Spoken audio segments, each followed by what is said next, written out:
Hello, KGC audience and viewers out there today. I am joined by he's one of a multi-talented photographer and he's an illustrator as well. And he works from everybody from the Raiders, the Raiders, and we're gonna get into that and how he got transitioned into the Raiders. My good buddy Darrell Craig Harris. Darrell, how you doing, buddy? I'm good. How you doing? I'm too blessed to be stressed, and There you go. That's the best way to be. I'm so thankful for having you on the show today. Thank you so much for coming on the show. And you are really just a great guy. Talked to you a little bit yesterday over the phone, and just a great, cool dude. And thank you so much for taking time to talk to us here today. Well, I appreciate you taking the time to want to talk to me. It's nice to be wanted, I guess. I don't know. So you shoot photography for the Raiders, the home games and the training practices. How did you first get started into photography, and then in a little bit we'll diverse and how you got into the Raiders. Yeah, it's kind of interesting, sort of long story. I'll make it short, but I was working with Cirque du Soleil as a bass player for 9 years, and the last 4 years of that, I was in Tokyo with their show at Tokyo Disneyland. And a lot of the guys on that show were actually photographers and some really good ones. And I always had a kind of curiosity about photography, so I went out and got a good camera and just started shooting around Japan and got started taking pictures of models. I set up a studio at my house, and there's actually Tokyo's like international, like London or New York. There's like models from every place. So um, yeah, I did that. Getty Images contacted me on my Flickr page because I had about 22 million views of my photos there. And so I started working with Getty Images as a Getty contributor. Um, so that was like 2010. Since I've been in Vegas the last few years, I had started shooting a lot of boxing through Top Rank Boxing.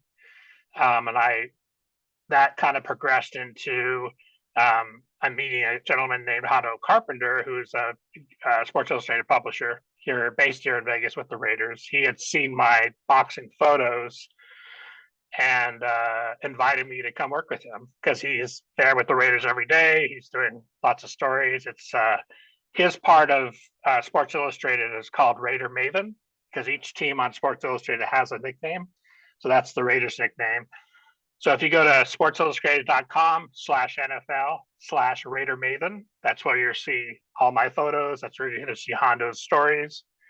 We're there every day. We both have very active social media pages.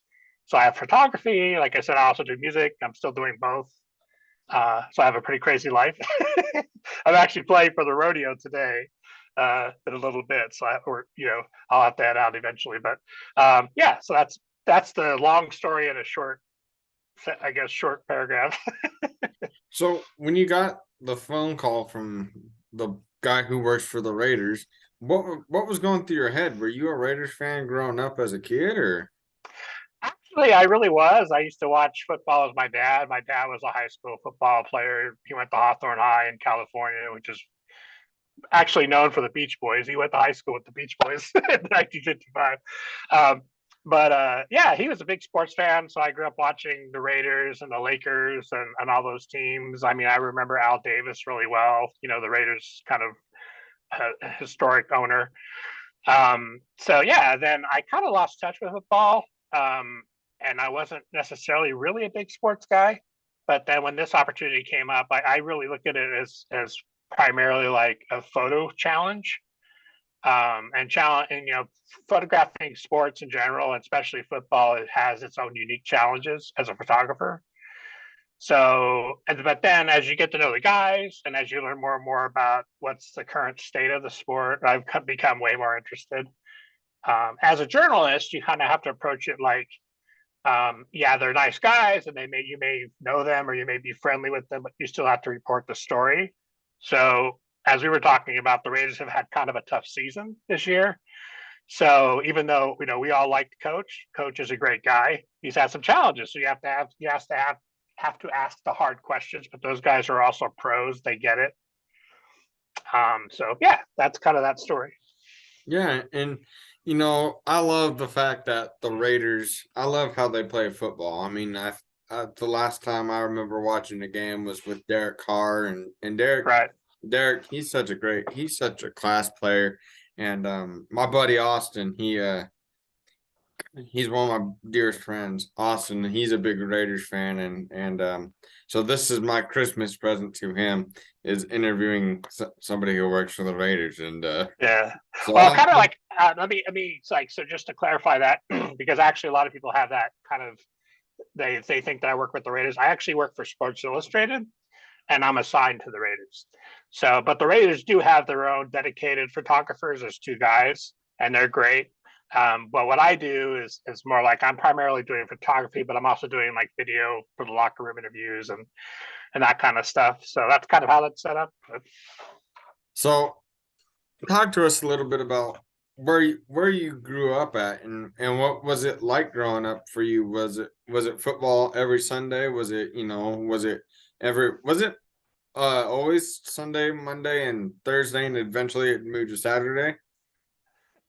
yeah, I grew up in Huntington Beach in California. I was kind of actually kind of a band geek, music guy, but of course, football and sports, and especially in Southern California, are a big deal. So yeah, I grew up kind of as a football, basketball fan. Luckily, in down in Orange County, Southern California, we always had great teams. The Lakers, of course, and then various football teams because we kind of had teams come in and out. We also had the Dodgers, the Angels, so there was a lot of sports happening. We had a lot of interactions with going to see games and interacting with players in different ways. Yeah, so it was a fun, vibrant place to grow up. Lots of happening. Still lots happening. So talk to us a little bit about some of your musical influences, because we had mentioned your music we had mentioned it a couple times, but we haven't really digged into it. So how did you get first, when did you pick up an instrument and know this is fun? Yeah, I started playing guitar like 12. Started writing my own songs when I got into high school. They kind of pulled me into marching band as a drummer, and then I ended up playing bass in the high school jazz band because the guy that was playing bass got caught with his girlfriend, and the parents pulled him out of music, which is kind of a funny story. But they're still married, so that's good. Yeah, so I did music all through Orange County, Hollywood. I did all the rock clubs in Hollywood with our bands. I used to play with the Champs, the group that did the song Tequila way back when. I was 18 and those guys were all 60 years old. That's when the song was the Pee Wee Herman's theme song for this film. So yeah, a lot really weird. I played with Mary Wells, Frankie Avalon, Gary Puckett, just a whole bunch of long list of people. Then that's what kind of brought me to Vegas. So I've been in Vegas since 1989, doing music really heavily, and then again, like kind of morphed into being musician, photographer guy. That's how most people here know me now. Which is fun. I wouldn't want to just do one thing. I'd probably get bored. So it's nice to have different things that you can kind of do to keep everything interesting. Music and photography have always been sort of, connected in a way. So I shoot a lot of photos of musician friends and all that kind of thing. So talk to us a little bit about some of your influences, and what it's like. Have you ever got to work with some of your musician influencers? Yeah, I mean, bass wise, it was kind of like the Motown guys, the rock. Like I mean, I grew up as a Kiss fan. 14-year-old boy, 12-year-old boy, 70s. Kiss was like everywhere. So those guys and yeah, I don't know, just a lot of people. I guess a lot of the, like the Geddy Lees and bass wise and yeah, a lot of the common guys. But yeah, I've been fortunate. I've met a lot of people that I actually had sort of idolized. I ended up working with. I also do a lot of production stuff. So I've worked with Miley Cyrus. I worked with J Lo, a bunch of different folks. So yeah, I've had kind of a crazy story. Someday I'll write a book. Yeah, you got to write a book and then come back on the show, and I'll talk to you about the book. I, I'm I'm really fascinated on how what your key to keep going is, because Uh, because it's sometimes it could be weary, working a hunt or working as many days as you do. Um, how do you keep the motivation to keep going and to keep doing it? I think the thing for me is that I've always been pretty fascinated about meeting people. I like being challenged. Um, and I kind of the way I look at it is, we're here on this planet to learn lessons. This is sort of school for us. And I think part of our mission is to live a big life, the biggest life that you can, and then trying to meet as many people and have as many experiences. Because when someday when we move on, theoretically we're taking the experiences with us, but we're not going to take the money, we're not going to take the cars, all that stuff. So I kind of decided a long time ago that my focus was going to be on just kind of keep growing, keep learning. Sometimes when you're the most uncomfortable doing stuff is when you're learning the most. So if you just go through life and you're always comfortable, you're probably not learning that much. You need to challenge yourself. So I'm pretty fearless in that way. But it's enabled me to have some really cool experiences that I will always kind of cherish, whether I'm rich or poor, I still have that. So that's super important to me. Can you talk a little bit about some funny stories from working with the Raiders, if you have any? It's just, those are just kind of daily interactions. It's a big thing because there's a lot of press guys. There's always different press guys. All the press guys are kind of characters. If you think about a bunch of writers and guys that do that, they're all kind of like tend to be uh, curmudgeons a little bit. you know. So yeah, we have a lot of fun stories, fun interactions. It's fun to watch the players. Guys like Derek in the locker room are hilarious. Matt Collins is hilarious. They're funny, good guys, good spirited guys. Max Crosby is another one. Those guys are all. It's fun to see how they are because you kind of, you're talking with them. You think in the back of your mind like these guys are rich. Some of these guys are making crazy money, but at the same time they also have a lot of pressure. So you have to respect that, and like that's something that I've really learned is like you have to really respect the kind of even with Coach McDaniel's, the kind of pressure those guys are under is pretty intense. So that's been a really interesting part of that story is watching how they deal with that pressure, and that's true of all of us, right? That's when you see people's really true colors is when they're under a lot of pressure. So if you're a jerk or you're whatever, that's going to come out, and if you're a good guy, that's probably going to come out. If you're a jokester or whatever. So yeah, so that's kind of been my. I mean, it's not really one story. It's really more the big takeaway from doing all that. All right, we got a couple. I got a couple rapid fire questions, and so I'm gonna ask you, and I promise you this is gonna be all fair. What's your Yeah. favorite era of the Raiders? What's your favorite era of the Raiders? Uh, I would say probably like that 70s, early 80s, the Al Davis kind of years, mainly because I just have really strong memories of him as a kid. And, the Raiders at that point, too, they had like Lyle Alzado, all these classic players. So, yeah, that'd be the answer to Favorite player on the current team right now? that. You know, the guys that I personally like are definitely Derek Carr. I like Devontae, good guys. Uh, Josh Jacobs, we were just talking about, super nice guy. Like, and he doesn't actually. What's funny about Josh is he doesn't want to know about the stats.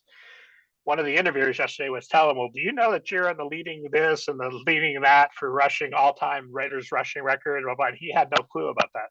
He was like, "Really? I didn't know that." So I like that. I like that kind of humility where he's doing because he loves playing football. He's not doing it to rack up numbers. His hands. So that's something that I really dig. And a couple rapid fires outside of football. Yeah. If you weren't doing this, what would you be doing? Oh, I don't know. I'd probably be traveling. I travel a lot. I've got projects going on in Finland. We got projects going on in London or in the UK. And yeah, I'm always traveling. So I'm going to be actually in Nashville next week recording at the Muscle Shoals, the famed studios down there that was featured in the film. We're going to be there recording with the Finnish artists for a week. Then I'm going back to Finland to do shows, Finland, Sweden in April after football season ends. So yeah, I got like 50 different things. I was always something going on. So Favorite thing about your job? I just like the challenge, and it's never the same. Every day is a little bit different. Yeah, I like to be challenged. I don't want to be bored. If you're bored, then you're not learning, you're not moving forward. So I would say that that's something to everybody. Like, if you're just waking up and it's just another day, like you're not living your life. You need to go out there and challenge yourself, and it's okay to be uncomfortable. That's a good thing. That means you're learning. So I got two very important questions to ask you. Number one is probably the least important question you're going to be asked all day. How did I do? I did great. Yeah. You know what the thing with? I mean, I have a podcast too. I have a music podcast, which is it's Music Matters with Darrell Craig Harris. The biggest thing about podcasting or interviews is be curious. The other part of that is listen. When you ask a question, you listen to what somebody says. A lot of times, interviewers they're thinking about the next question, and you can feel that in the interview. So yeah, just the biggest thing with that is be curious, and and you did a great job. But the last important question is if there's anybody out there that is looking to get into your job, or whether it be writing, whether it be photography, what is that piece of advice that you have to tell them? I think the main thing these days is social media. If you want to, I mean, in terms of learning your craft, you just got to do it a lot. So I would take a camera when I lived in Japan. I would take a camera with me on my day off, go walking around and shoot photos all day. And you just got to do the numbers and just repetition and learn. And YouTube is a great resource for photography. It's a great resource for music to learn. If you want to learn pretty much anything, some of the best people in the world are there teaching for free. And then once you get to proficient in what you're doing, let people know, post it, tag companies that you would like to work for, tag people that you would like to work with. You got to get your stuff out there. Otherwise, nobody can hire you if they can't find you. That's probably the biggest piece of advice that I would give anybody. Sweet. Darrell, thank you so much for being on the show, brother. And before we let you go, we have a giveaway. Rod Stewart, a Rod Stewart record. All you have to do is let me know what your favorite part of the interview was, and who you would like to see me have on the podcast next. With the people I've gotten to meet, I'll probably get to have some really cool people on the show. And the winner will be announced New Year's Eve. Or actually, no, I'll announce it on Christmas. And so that will be the first ever giveaway that we're doing. But Darrell, thank you so much for being a guest on the show. And hope to talk to you when you write that book and get it rolled out.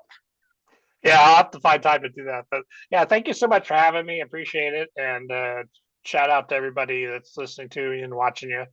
You did a great job, and look forward to seeing more of your podcasts. Yes, sir. And just thank you for your support and friendship. And I hope you felt I felt like you I hope you felt like you actually are loved in the Spokane Coeur d'Alene region. The Seahawks Hey, are a big thing up here. And I know we they were the Raiders were just there actually. yeah, Yeah, what'd you think of talking that about that. game? That was a hell of a game. Yeah, it was exciting. Whenever you win on an away game, it's always, especially in Seattle or Kansas City, it's always exciting. Yeah. I was gonna say, if people want to check out my Raiders images, I have an Instagram set up for that. It's Sports Illustrated Raider Maven, Maven. They can check out the photos there. I'm posting daily photos and videos. And then I have my website, darrencraigharris.com. But yeah, cool, man. Nice meeting everybody. If you have questions, feel free to send me questions. I'm totally down to answer that. So Yes, sir. Check them out on everywhere. And Darrell, thank you again, and thank you guys so much for watching. And remember, football can make people butt heads, but it's a fun sport to watch. Thank you, guys. yeah, it is. There you go. Love you guys. Love one another. Stay safe out there. God bless. Good night. Awesome.